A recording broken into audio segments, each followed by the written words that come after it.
scanners at the ports. Give me your afternoon and I'll give you the answers. How can Nigerian politics be fixed? We're continuing our democracy series here on Hard Facts. Basically, we're talking to different Nigerians about the state of democracy today, what's working, what's not working, what they hope democracy will look like in the future as we approach 2023. I'm Sandra Ezekwesili, and the Fourth Republic has lasted longer than all previous republics combined. That's our hard fact today, our big hard fact. We've had uninterrupted civilian government at all levels for 22 years. Now, as we look ahead to the next 22 years, it's good to take a look back, take a look at where we've come from, where we are, what should come next. Now, joining us on today's show is somebody who has been very involved in civic life throughout the Fourth Republic. She's been a minister of solid minerals and a minister for education. She's been a presidential candidate. She's been the convener of various movements and civil society organizations. And beyond our borders, she's also served as vice president of the World Bank. And she's a co-founder of Amnesty International. Right now, she has started a school of politics, policy, and governance to train the next generation of leaders. Dr. Obiageli, welcome to Hard Facts. Hi, Sandra. How are you doing? I'm very well. Good to have you on the show. Thank you. All right, Lagos, as we have this conversation, would like to hear from you as well. What questions do you have for Dr. Ezekwesili? Women, you can call us on 01465-7190. Men can call us on 0700-993-993-993. Dr. Ezekwesili, let me start with a general question. How do you assess the current state of democracy in Nigeria? I think that anyone would say that there are two parts to that question.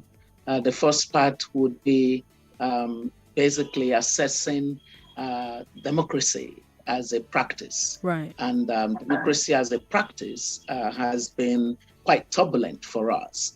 It is it has serious structural defects that would need to be fixed.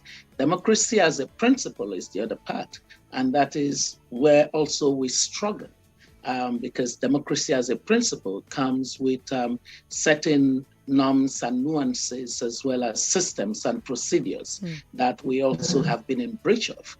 So when you look at democracy as a principle, democracy as a practice, we have not done as well as we should do.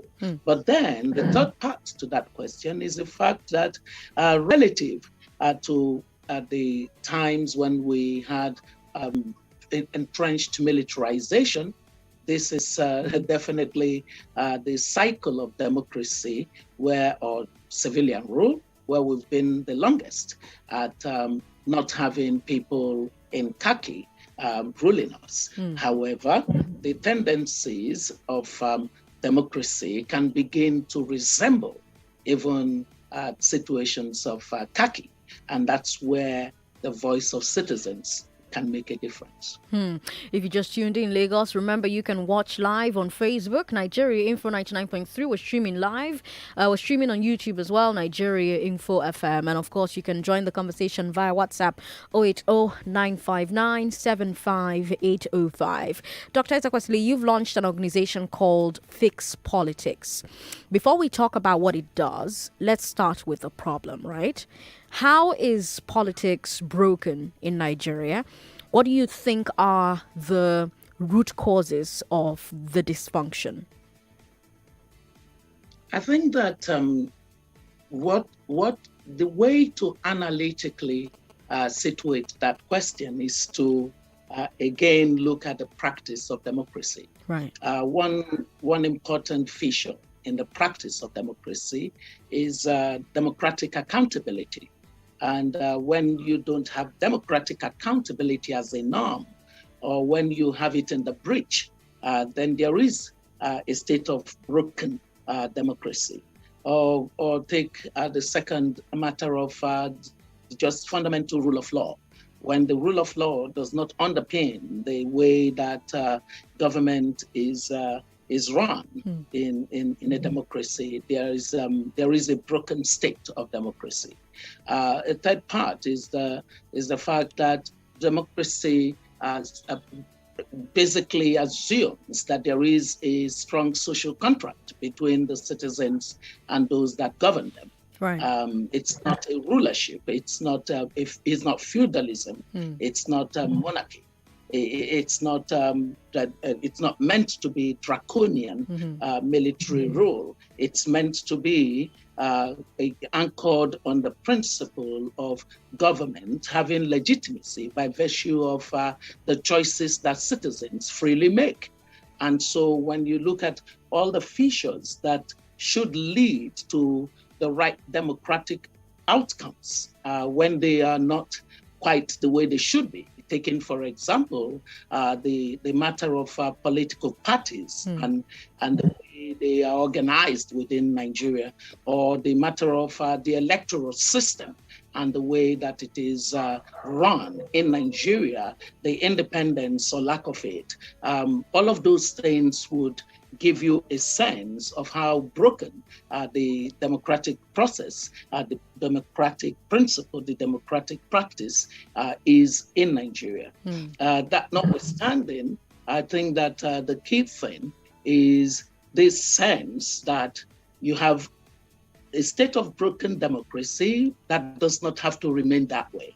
And so we have seen countries make progress in the way that they have been able to fix their democratic context, right? So we now need to say to ourselves, what are the measures and the indicators that can track the progress in a country's democracy? And how do we do things that would change our democratic credentials? Now let's talk about the fixing part. What is fixed politics? What does it aim to do? How does it aim to do it? So basically, I spent time out after I stepped down from running for president to really scrutinize through research the nexus between Africa's state of democracy, especially contextualizing it situating it within Nigeria, and its economic performance. And so if you could establish that a strong correlation between our dismal economic performance and the state of our politics, then it would give you an impetus to begin to find a pathway out of the paralysis that our continent, our country face in terms of improving the quality of life of citizens, right? So that research opened up quite a lot that there is a they are strongly correlated. If you have good politics, you will necessarily have good governance. And if you have good governance, you will necessarily have sound economic policies, build the right kinds of institutions, and make the right choices of public and private investment that are necessary to build an environment that is enabling of both your citizens as well as your businesses to be both productive and competitive. These are the two economic problems that we must solve in order to lift people out of poverty as well as prosper as a country more broadly. And so if you know all of these, then the research points to the fact that we have a structural problem with our politics. Our politics, was evaluated in my research by using the modeling of an economic market situation where politics and governance is like a product, just like any product in the market, where you've got the suppliers of the product and the buyers, that is the consumers. And then there is a regulator of that market. So if you took the telecom sector, for example, there are the telecom companies as the suppliers of that service, and then there are the consumers of telecom services, and then you've got a regulator in NCC. If you looked at politics that way, you would find that it immediately immediately neatly divides that responsibility as being the consumer is the electorate, the supplier are the politicians, the political class, and then the regulator are all those institutions like INEC and the judiciary and all other institutions that regulate the environment within which the electorate and the politicians interact. And so for you to understand the state of your democracy across the world, if you evaluated the way that the electorate are, what is their political influence? What can they influence outcomes in ways that are desirable to their own interests? Or when you look at the politicians and the political class, do they represent the quality of leadership that would be able to govern in order to actually provide the outcomes of a functional state? Can they govern the public sphere in the way that the quality of life of the citizens would improve? In effect, we're asking the question, do they have the values? Do they have the skill set in terms of competencies and capacity to make the kinds of decisions that are for the common good? And then on the regulatory side, are they independent enough to adhere to the rule of law and to adjudicate the relationship between the electorate and the politicians in a way that is transparent, that's accountable, that is fair and just? And so when we did that evaluation for most of Africa, but especially Nigeria, we ended up saying that we have what we call a monopolistic democracy. Monopolistic democracy in the sense that the electorate are pushed to the margins of the political space. They have very negligible political influence. So they have little influence to determine political outcomes. And you have the regulatory system totally submerged into the political class. And then you have the political class acting in ways that subordinates the common good to private interest and narrow interest. So when you have that kind of a situation of a monopolistic type politics and democracy, you have to correct it. Now, since you don't have the regulator to correct it, the only group on what we call the triangular pillars of democracy that can correct the anomaly would be the citizens. And that is the basis on which some citizens make up fixed politics and are working some of the ideas on the three critical pillars that are supposed to correct the structural defect of our politics. Now, it's interesting that you mentioned the role of the regulator with fixing politics. And I want to bring you to one of the biggest news stories out of Nigeria in the past 2 weeks, the federal government announcing the suspension of Twitter. What's your view on that decision and on the reasons given for it? Well, I think I made my view very clear, and that the clarity is that any attempt to muzzle the voice of citizens is anti-democratic. It's unconstitutional and must be rejected. And so I am one of those Nigerian citizens that rejected it in entirety. Now, I not only rejected it, but I asked the federal government, which then carried on with some very, very ludicrous threat that anyone who continued to be on Twitter was going to be prosecuted. I told them to quickly come, and I asked a number of other Nigerians if they would be ready to be prosecuted for expressing themselves, for using the means that they wish to use in expressing themselves. And so here we are today with the ECOWAS court ruling that the government was wrong to threaten prosecution or arrest of any citizen exercising their fundamental rights of expression.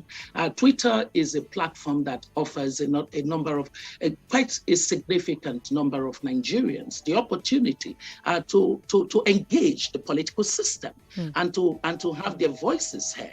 The truth is that mainstream media has been so cowed by the government that, if social media, especially Twitter, didn't exist, the citizens would have been unable to continue to have the community of practice that they have. They have managed to carve out different communities of practices. They engage the government demanding accountability. They interact amongst themselves. They create a massive market of ideas. They connect to the global system through Twitter. So you can't take that away from them. But you also have the government alleging that the costs of Twitter are too much, that they outweigh the benefits. Now, you are a prolific user of Twitter, so you understand the platform better than a lot of people. You've seen the good, you've seen the bad, you've seen the ugly on there.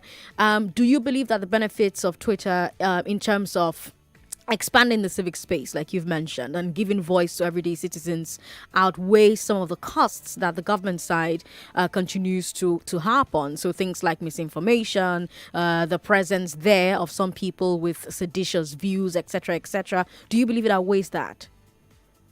No, it doesn't outweigh that, but those are issues that must be accepted as the downside, right, okay, of this phenomenal means of deepening our public debate and dialogue. It is absolutely necessary to not allow the best to become the enemy of the good.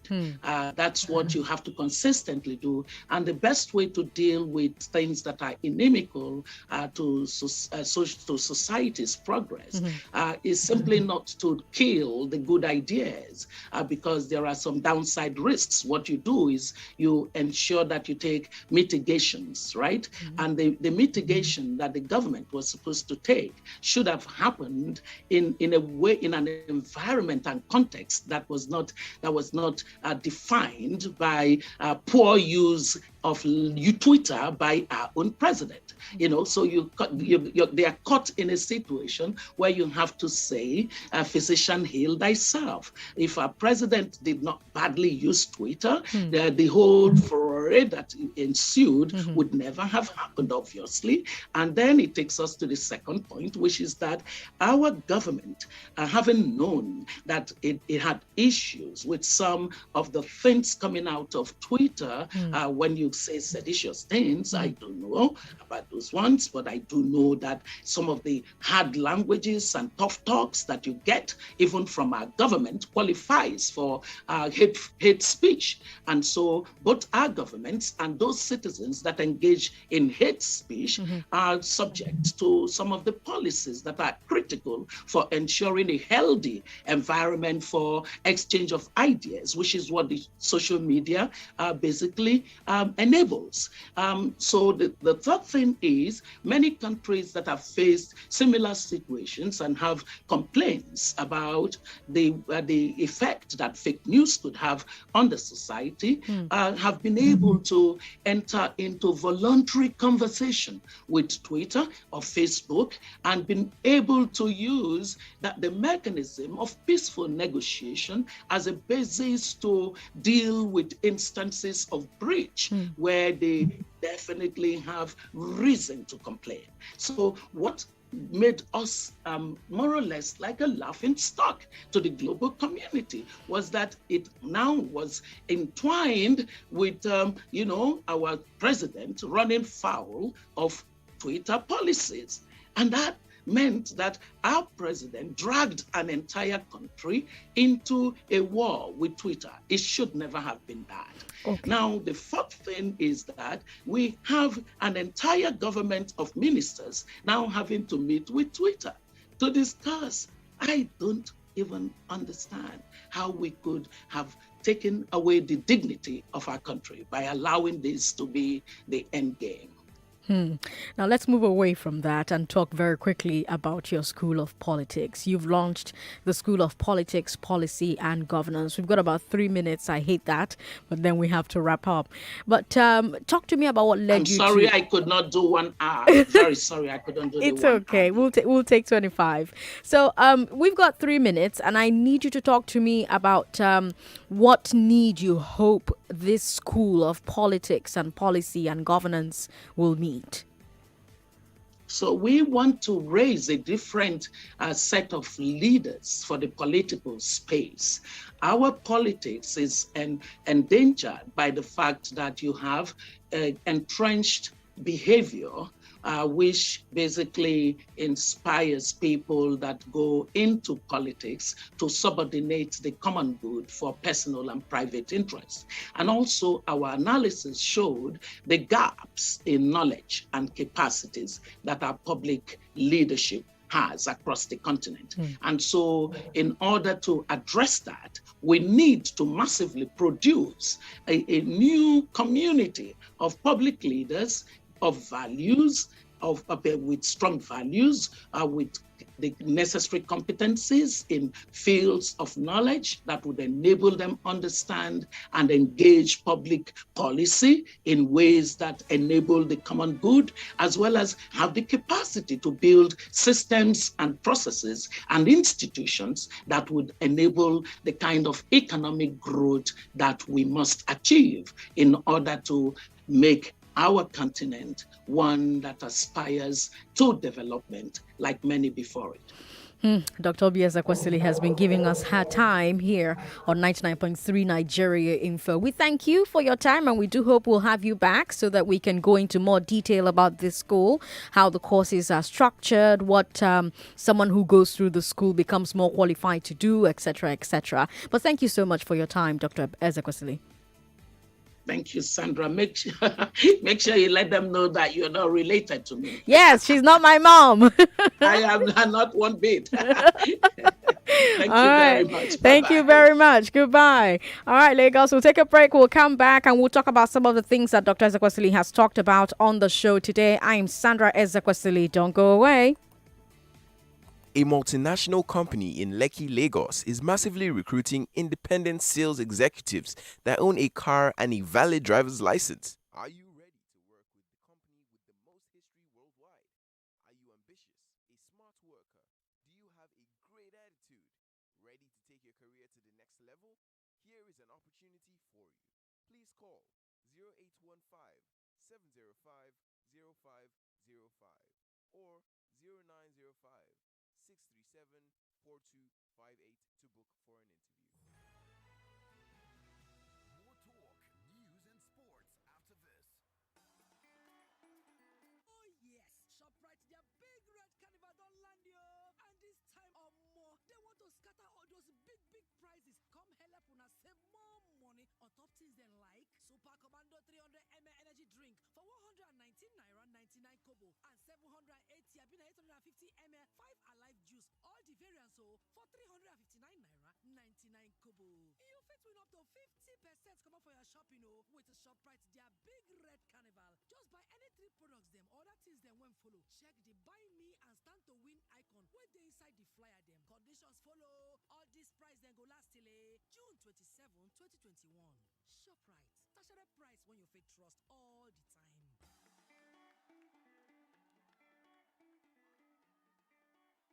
This is what we live for. To connect with history in the making.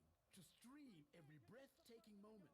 To witness Mbappe, Kane, and all the football greats. To be part of the journey to glory. This is where we live the good and the bad. And unashamedly give our all to the beautiful game. Live the experience. Watch all the Euro 2020 action live from Supersport on Showmax Pro. Sign up at showmax.com.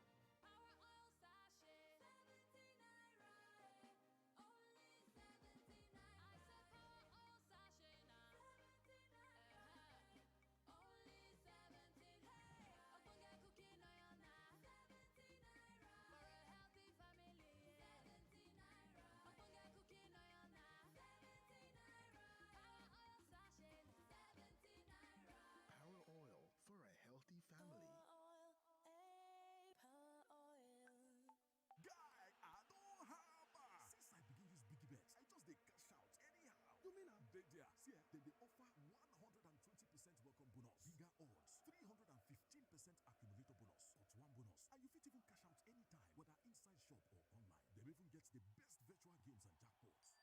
See, they even they pay instantly. Oh boy, choose bigger rewards. Visit www.biggiebets.com to sign up or become an agent now.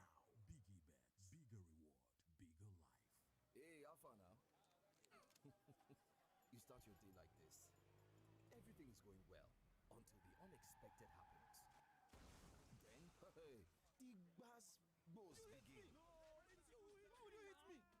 If you get our Flexi Comprehensive Motor Insurance Plan, you can save yourself yay, and the painful cost of repairing the damage to your vehicle for as low as 15,000 naira a year. If someone bashes your car, we pay to get it fixed. Visit www.hairsinsurance.com or call 0700 434 7764 to get the Hairs Flexi Motor Plan. Hairs Insurance, your simple, smart protection. Do you want to lead effectively and maximize your impact?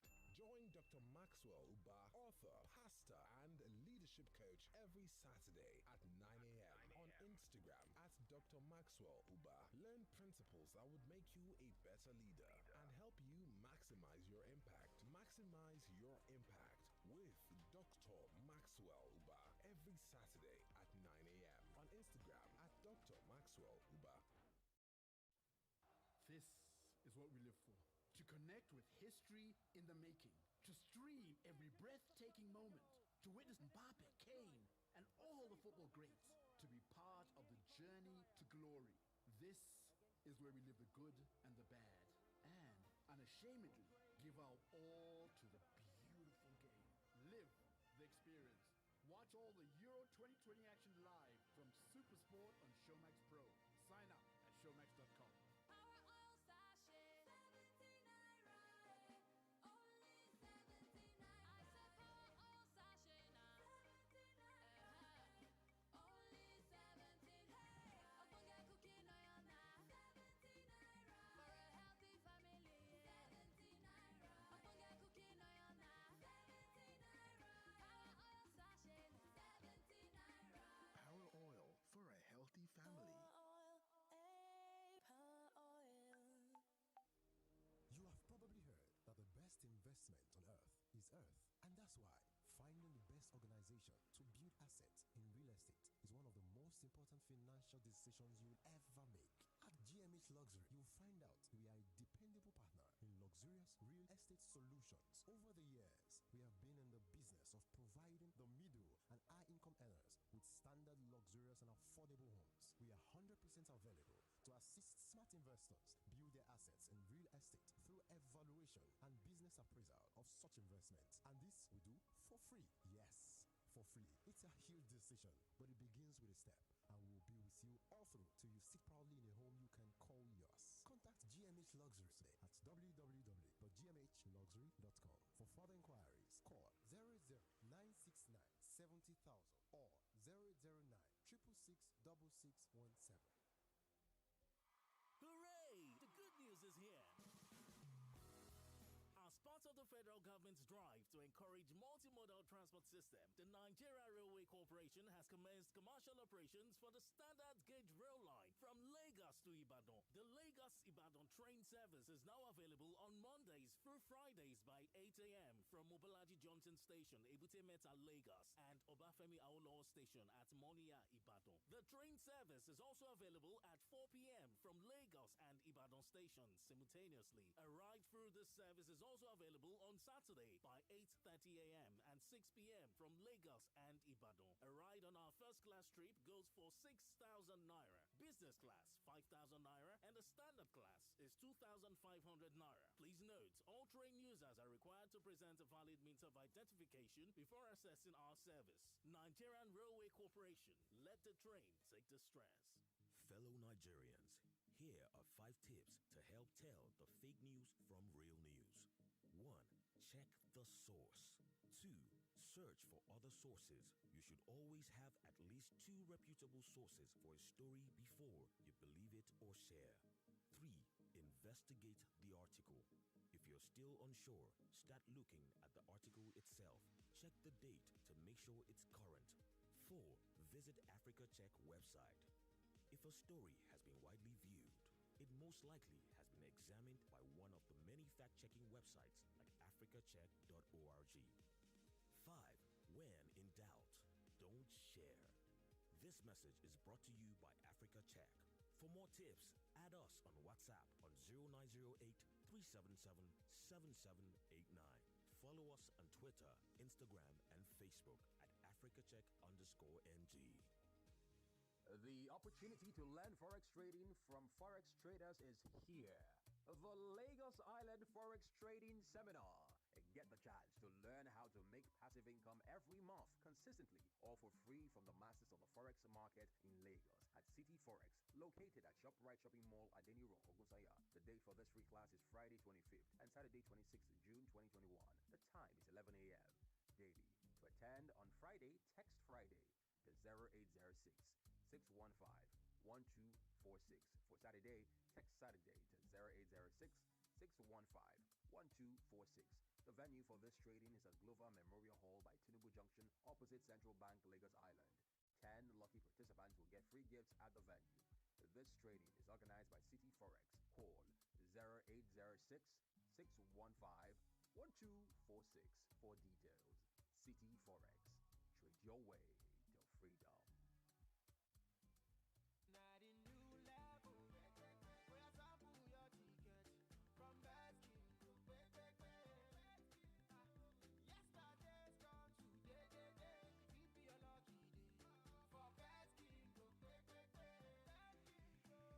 you are royal, you oh yeah, come make me bet with best king to go check the scores, oh today. It be a lucky day. Playground for kings. You get money for account. You want take small thing inside. Just do cardless withdrawal with any Momo agent. Oga, madam, where is your card? I don't forget them for house. You fit do cardless withdrawal with any Momo agent.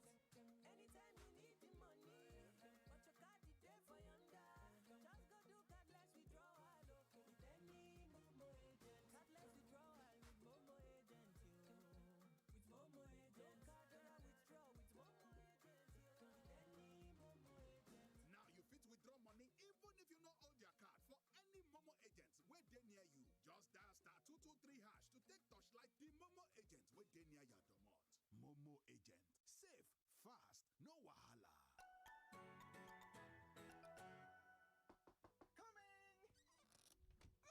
Vincent, just the person I want to see. You're welcome. Please sit down, sit down. What happened, Chief? You're looking all bright and cheerful today, unlike last week when... Forget about last week. I now have my insurance policy from Linkage Assurance PLC. That means all my containers, motor vehicles, and my warehouse are well protected. Hey, I hear that Linkage Assurance PLC is now bigger, yes, bolder, yes, and better to offer various classes of insurance like motor insurance, oil and gas, fire and burglary, agriculture, marine and aviation, and general accident insurance with prompt claim settlement. To get your Linkage Assurance policy, please call 0700 546 52273. Linkage Assurance PLC. Protection that counts. We're back. We're back. We're back. We're back. We are back. We're back on 99.3 Nigeria Info. I'm Sandra Ezekwesili, and we had quite the fantastic conversation, if I do say so myself, with Dr. Obiageli Ezekwesili. She is somebody who has been very involved in civic life throughout the Fourth Republic. She's been a minister of solid minerals and a minister for education. She's been a presidential candidate. She's been the convener of various movements and civil society organizations. And beyond our borders, she's also served as Vice President of the World Bank, and she's a co-founder of Transparency International. And right now, she has started a School of Politics, Policy and Governance to train the next generation of leaders. And we had a conversation about her assessment of the current state of democracy in Nigeria. We talked about her organization called Fix Politics. You know, she talked about how politics is broken in Nigeria, and and what she thinks the root causes of the dysfunction are. And then we also talked about fixing it. What is fixed politics? What does it aim to do? How does it aim to do it? And then we talked about the Twitter ban, and what her assessment of the government's reasons for the ban was, and she gave us her answer as well. I'm going to try and play small clips of her answers for those of you who are just tuning into the show now, so that you get a quick idea of what it is that the conversation was about. And then we talked about her being a prolific user of Twitter, right? So she understands the platform more than a lot of you who listen to the show. So she's seen the good, she's seen the bad, she's seen the ugly on Twitter, and I needed to know if the good outweighs the bad, or the bad outweighs the good, in terms of expanding the civic space and giving voice to everyday citizens. Does that outweigh the alleged costs of misinformation, for example, or the presence of some people who have seditious views? She doesn't quite agree that, there are people who have seditious views. She says, well, I don't know about that, really. You know what? I think you should just hear it from the horse's mouth or the doctor's mouth, for yourself, right? So it's best to just hear it for yourself and then decide by giving us a call after you listen to her voice.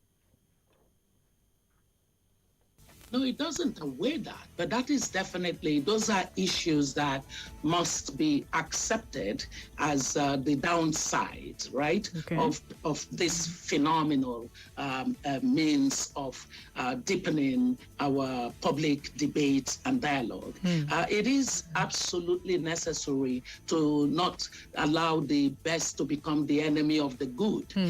That's what you have to consistently do, and the best way to deal with things that are inimical to society's progress is simply not to kill the good ideas because there are some downside risks. What you do is you ensure that you take mitigations, right? And the mitigation that the government was supposed to take should have happened in a way, in an environment and context that was not defined by poor use of Twitter by our own president.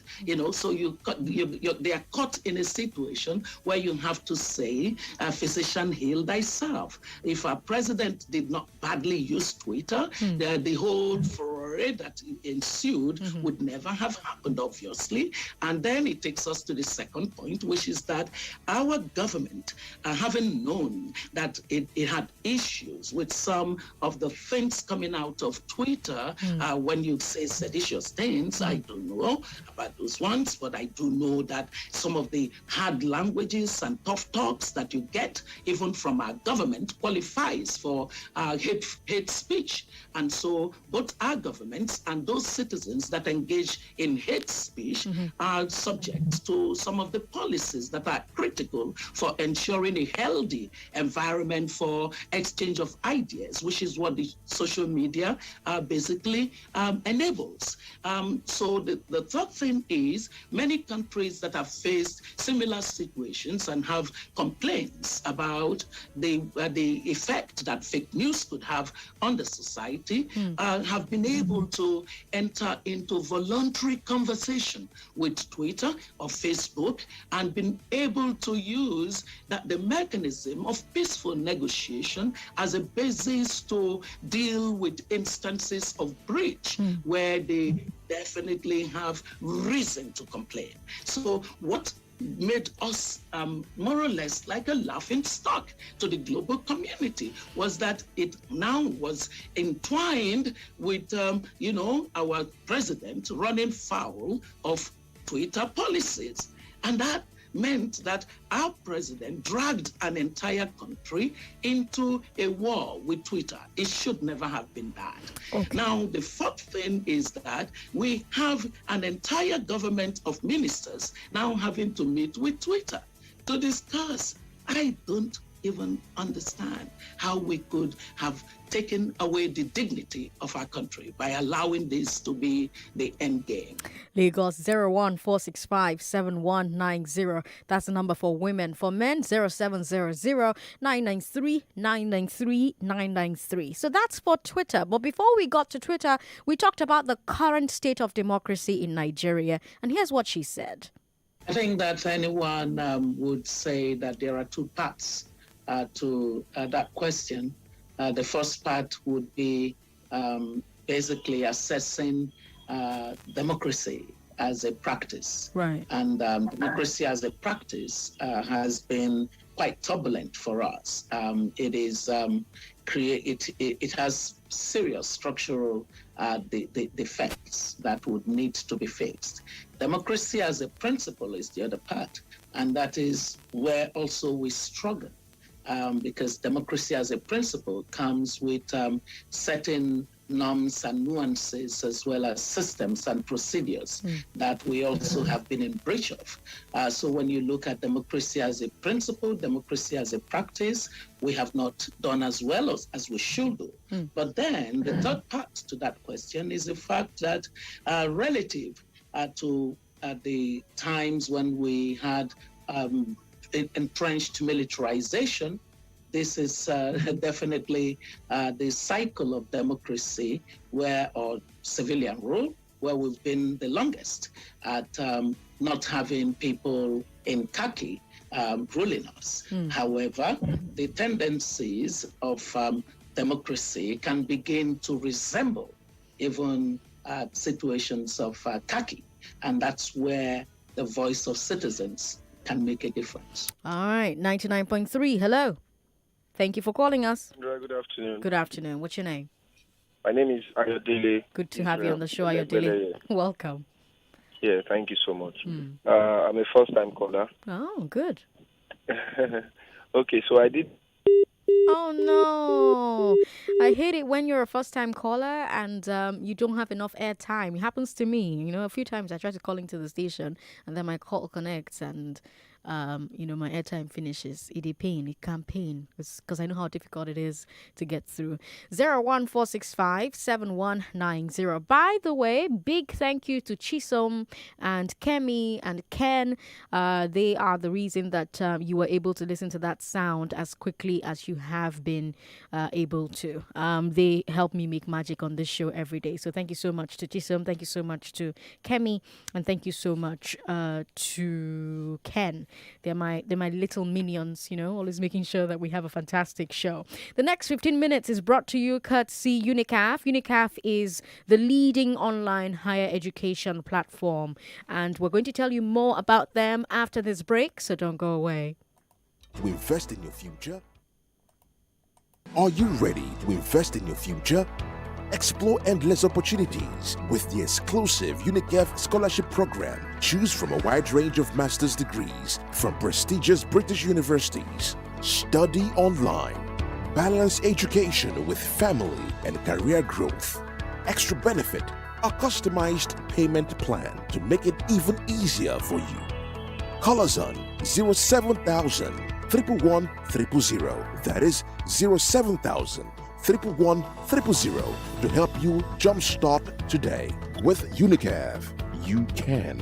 It's interesting that UNICAF is sponsoring the next 15 minutes because Dr. Obiageli did talk about a school of politics. UNICAF isn't teaching you politics, they're giving you an MBA, but we'll talk more about that as we go along. Let me take your calls. 99.3, hello. Hello, good evening. Good evening, what's your name? I am Ezedum from Surulere. Welcome, Ezedum. Thank you very much, Sandra. I totally concur with what your namesake said, Madam Ezekwesili. Actually, our president badly used Twitter. Twitter have their own laws. If you disobey them, they will flag you. They have flagged me once the time, and I answered their question, and they set me free. Sandra, you remember I told you and I will before the election that now in our democracy is not when those who work in the military should be voted in. I said it before the election. But having said that, I want to say It's just that Madam Ezekwesili is out of the studio. I would have asked her whether she was among the politicians that escorted the president in 2014 to Chatham House, where he lied and deceived the world that he is a new Democrat, that he has repented and become a Democrat. Sandra, I am happy because what I told you and Aaron, that our democracy is too fragile, that those people who have started democracy in the past, those people who did not allow democracy to grow in the past, should not be voted, that they lack the qualities and the credentials to partake in our democratic environment. Now that our democracy is growing. There's a doom from Suwon. There's a doom. Thanks for calling. Moses is in Ketu. He's a first-time caller. Hello, Moses. Good evening, Sandra. Good evening. Good to have you on the show. Yeah. Thank you for bringing Madam Ezekwesili. See, there's one thing that she said that hit me more than any other thing. Okay. And that statement is, imagine a home minister, group of ministers of Nigeria sitting with Twitter. Look at how we have lowered our country. Look at how we have disrespected our sovereignty. All because people are talking on Twitter. Wow. It's really, really mind-blowing and unfortunate. We will have gotten something better than this doing, than a raging group of ministers to sit now to discuss with Twitter. Who is Twitter, by the way? Who is the owner of Twitter, by the way? That our government gave so much attention just because Nigerians are voicing out their mind, just because Nigerians are speaking, they are agonizing, just because we are feeling so bad, we are feeling uncomfortable with the policies and the method of governance in Nigeria. Now attention is given to. Now, if Nigeria moves to Facebook, then what will happen? Then the ministers again will gather around Facebook, and later they will gather around WhatsApp, and later move to Instagram. What a mess. Moses, thank you for calling. Something that Nigerians talk about a lot on Twitter is education. Incidentally, there's somebody offering you scholarships to get degrees online. UNICAF, that is.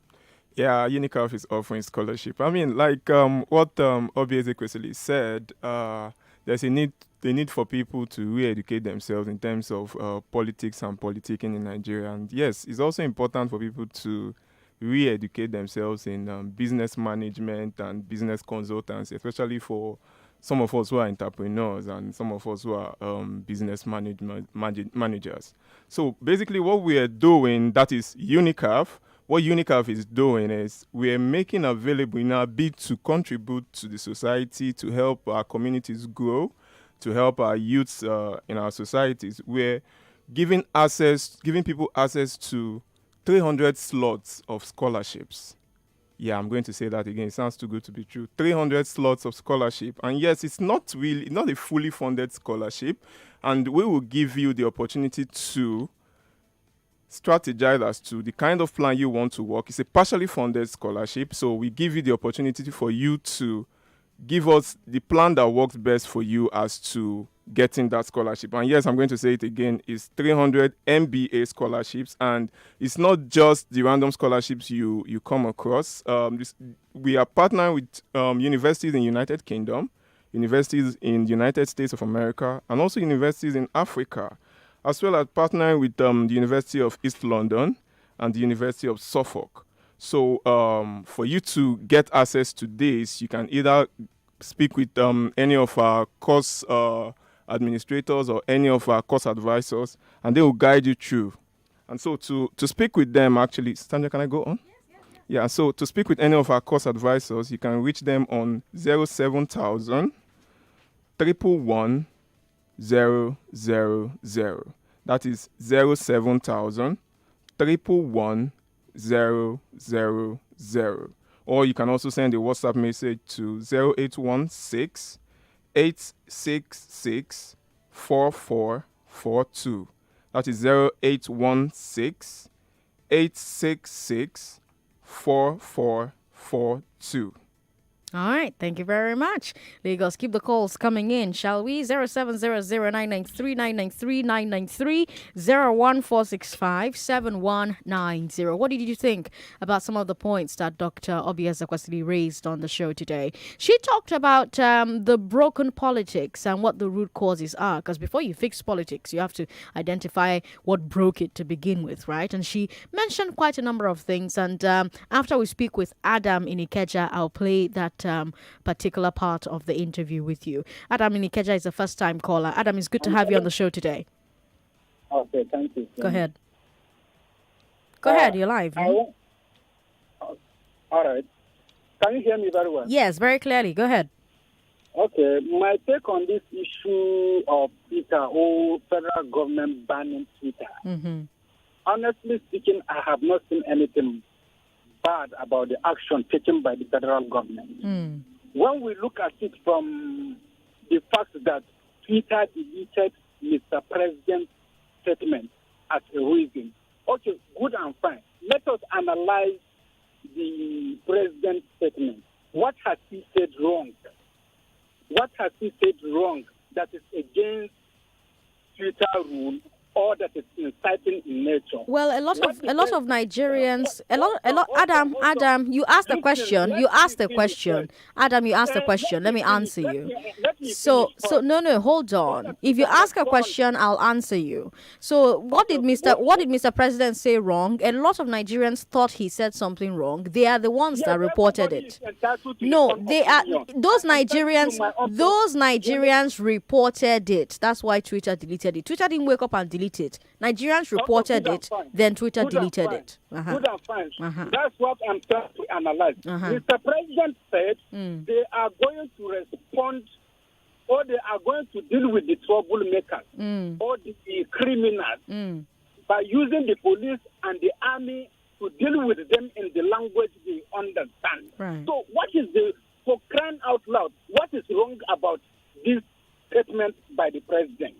You understand? That is in one hand. But if you are going to give it a broader perspective, you understand? According to the federal government, they ban Twitter so that they can come to a round table, let Twitter, because Twitter is making a hell of money in Nigeria, but they are not paying tax. You understand? For goodness sake, what is wrong in that? It's actually not true to say Twitter is making a lot of money. But go ahead. Are they not making money? You said a hell of a lot of money. They're not. But go ahead. They are making money. Go ahead. They are making money because anybody that is using Twitter in one way or the other is paying. You understand? Twitter is still not profitable. But go ahead. Well, that is how you look at it. No, it's not how I look at it. It's facts. Facts are not how I look at it. Facts are facts. Okay, good and fine. Then another reason. The people who are making money on Twitter are the Nigerians who are on Twitter. Okay, good and fine. Another reason by the federal government for banning Twitter is that it is undermining the security of the country. Okay. I can remember vividly, or everybody can bear witness, that Kanu used Twitter, or people use Twitter to peddle Kanu's information during NCAS. And we have seen what it has cost this country. Any right-thinking human being will not pray for what has happened during NCAS to happen again. Right. Even this insecurity that is happening is Twitter that Nigeria did it. Is the aftermath of Twitter. Not Twitter, I mean NSAS. Okay. Adam, thank you very much for calling. This part of the show is brought to you courtesy UNICAF. UNICAF is a leading online education platform, and they're giving away scholarships for people who want to get an MBA. Let's tell you more about UNICAF before we wrap the show today. Are you ready to invest in your future? Explore endless opportunities with the exclusive UNICEF Scholarship Program. Choose from a wide range of master's degrees from prestigious British universities. Study online. Balance education with family and career growth. Extra benefit, a customized payment plan to make it even easier for you.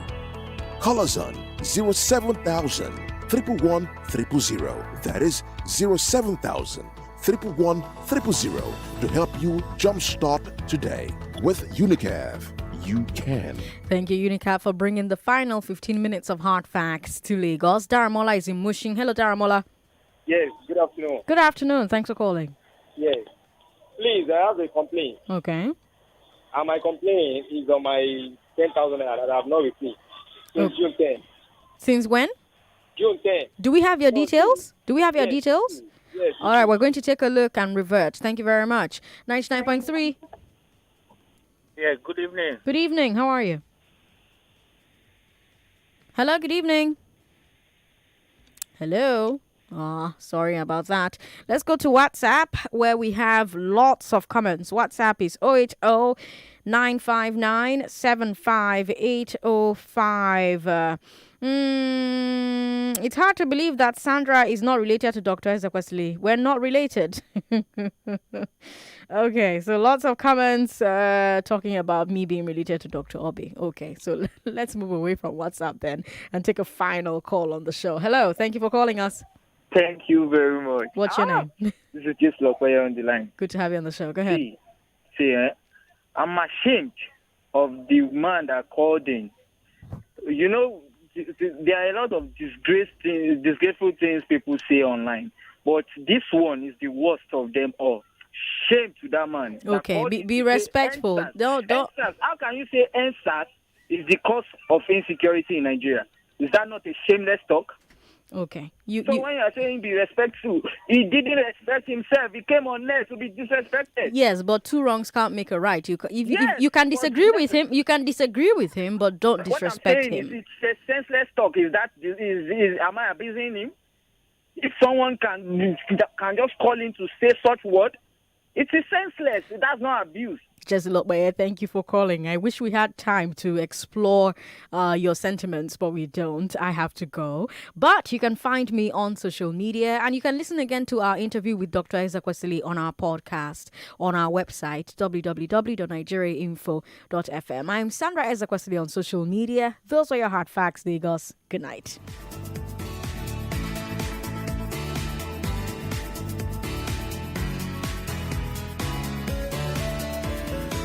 99.3 Nigeria Info. We are more than just radio. Subscribe to our YouTube channel at Nigeria Info FM. Check us out on Facebook at Nigeria Info 99.3. Follow us on Twitter at Nigeria Info FM and on Instagram at Nigeria Info FM Lagos for live updates as it happens. 99.3 Nigeria Info. Let's talk.